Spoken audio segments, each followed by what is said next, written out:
Where'd the microphone go? Over I forgot. Here we go.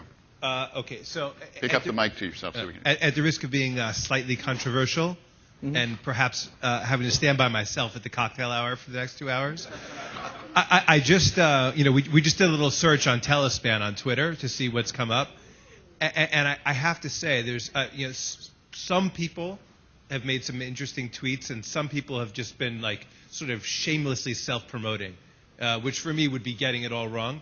Do you have some examples in our industry, B2B, selling to the IT people, selling to procurement, of people who are getting it right on social media? Yeah.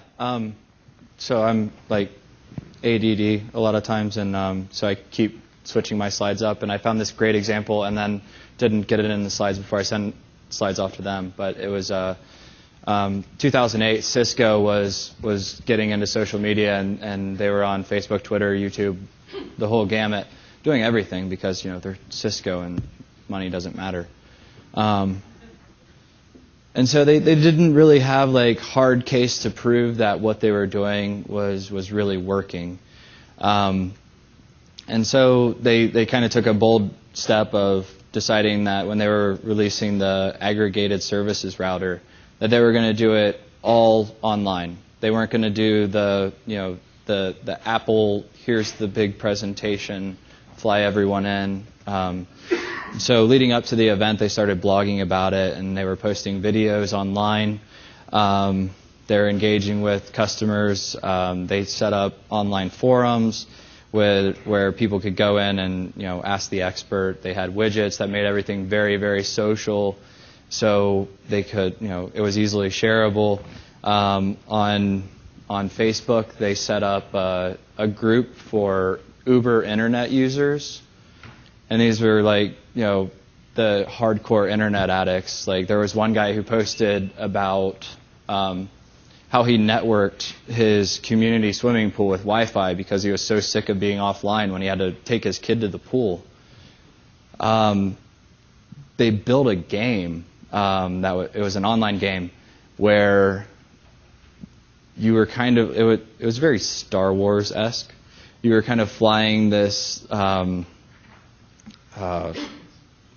spaceship, let's go with that, and you were navigating through the network and defending the network against all of these threats, and the whole time you're getting hit with all of these little bits of information about how great their new router is. And then they also had a championship where the top scorers could go on for a chance to win $10,000 in a router. Day of launch, they set up video conferencing in different cities where people could go, and then they would video conference in to the execs who are in San Jose.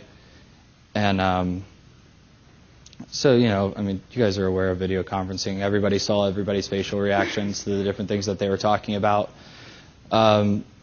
Results of that, they got 3 times the number of press releases than what they did with normal traditional outreach. There were over 1,000 blog posts done, and they had over 40 million online impressions. In all, 9,000 people attended the product launch, which was 90 times more than ever before. And the company saved over $100,000 than their normal product launches by doing it this way. Senior management said it was one of the top 5 launches in company history. What's that? Yeah. To save $100,000, that'd be nice. Other questions? And I'm going to point something out here. We have time for Q&A.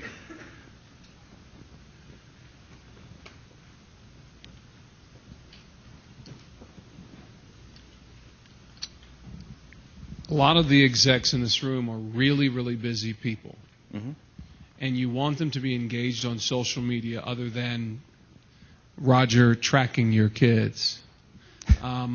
Does it really take that much time to be on Twitter, to be on Facebook, to blog and do all those things that are beneficial to me as a person in my career, but also my company? It takes as much time as you're willing to put into it. You know, Facebook is definitely addictive. I've seen people waste a lot of time on it. You know, there are tools out there that you can. I know a lot of executives will set it up where from 10 to 12 they're allowed a window to go on and check Facebook or check Twitter, and then maybe 3 to 4 they could go on again. And not that they're spending that whole time on there, just kind of a window that they can. And they set up the same things with their email because otherwise you do nothing but triage emails all day. I like to consider social media kind of the new smoke break. Like take 10 minutes, go do it, and then get back to work. I mean, if you're not conscious of the fact that you can get really involved with it and take up a lot of time, then yeah, it can be bad.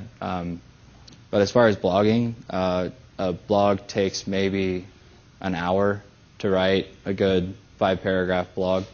Do it once a month. Is that good? Yeah, no. Other questions? Okay, you're able to stay for the next couple hours, right? Sure. Okay, because we're going to have the social networking in there, but it's face-to-face. Is that okay? Yeah, I've done that before. All right. Oh, we have a question here. Let's get the microphone. Judy, you have a question right there? Or Joyce has got it. And then, Joyce, I'll explain to you why you want to look at those. Hey, Joyce, you'll want to look at what's on that chip, and then I'll explain why, and then you'll decide if we're going to show it. I guess I'd like to know what your impression of, rather than Facebook, really being the most popular thing out there, again, from a consumer point of view, do you have any opinion or even any experience with products like IBM Connections or Jive Software, which is the quote-unquote Facebook for the enterprise? These guys are obviously trying to capitalize on the structure and the look of Facebook, but do it within the confines of the enterprise. They do seem to be, pretty popular. I mean, when you look at their statistics on Jive or Connections, whether that's on-prem or Connections in the cloud, it seems to have some merit there. So do you have any thoughts or do you have any experience with that? I don't have specific experience with those. Every industry is creating their own version of the platforms. When you're going out and looking for those target demographics, those are perfect places because you're going to find a lot of hardcore users and a lot of people who are actively engaged in that. One thing that I recommend to companies is, when you find those people who are on other platforms, try to connect with them on multiple platforms because, the Facebook ship will sink someday. Something better will come out. And so if Facebook, magically goes away tomorrow, you've just lost all of those people. So connect with them on Twitter and Facebook and in those niche specific categories. There's places to create your own communities. Ning is probably one of the most known for, you just create a community for whatever you want. My boss and I worked on creating a group for, we're in Dayton, Ohio, so we created the Dayton marketing community, and we go, and everyone's blogs get pulled into that, everyone's tweets and job postings and everything, and it's a great resource for people. So, I mean, definitely going out and finding people on other platforms is really important. Okay, Richard. Oh, we got another question here. Let's get the microphone to him.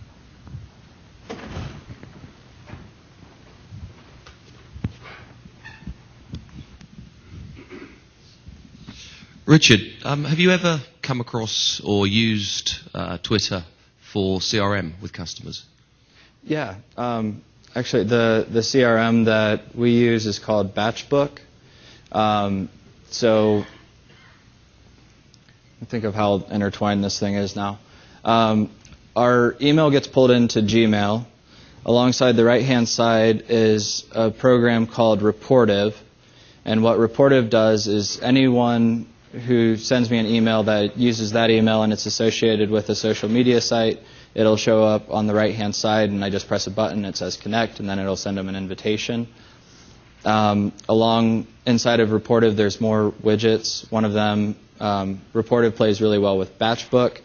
And so when those two sync together, then any of my contacts who are in Batchbook, I also get feeds from their Twitter and Facebook. And so, when I call Joe Schmo about his website, I can be like, hey, I saw you just ran over your daughter's dog. How's that going? And then we talk about that, and then we go into the website thing. So, yeah, a lot of CRMs are starting to do some really cool stuff. Salesforce has been getting more and more active. They're creating an intranet.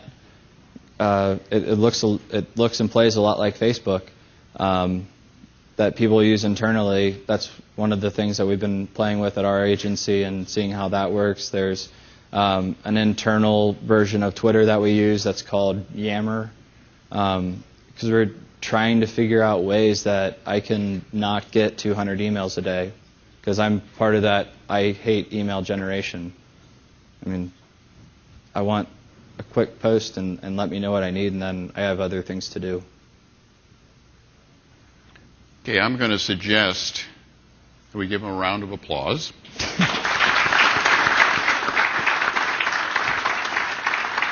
We go into a wrap-up session because you're going to be able to talk to him across the hall there in 5 to 20 minutes. We're going to decide that right now. Thank you, sir. Thank you, sir. Yeah, I really appreciate this. I really do. This is fun. Well, thank you.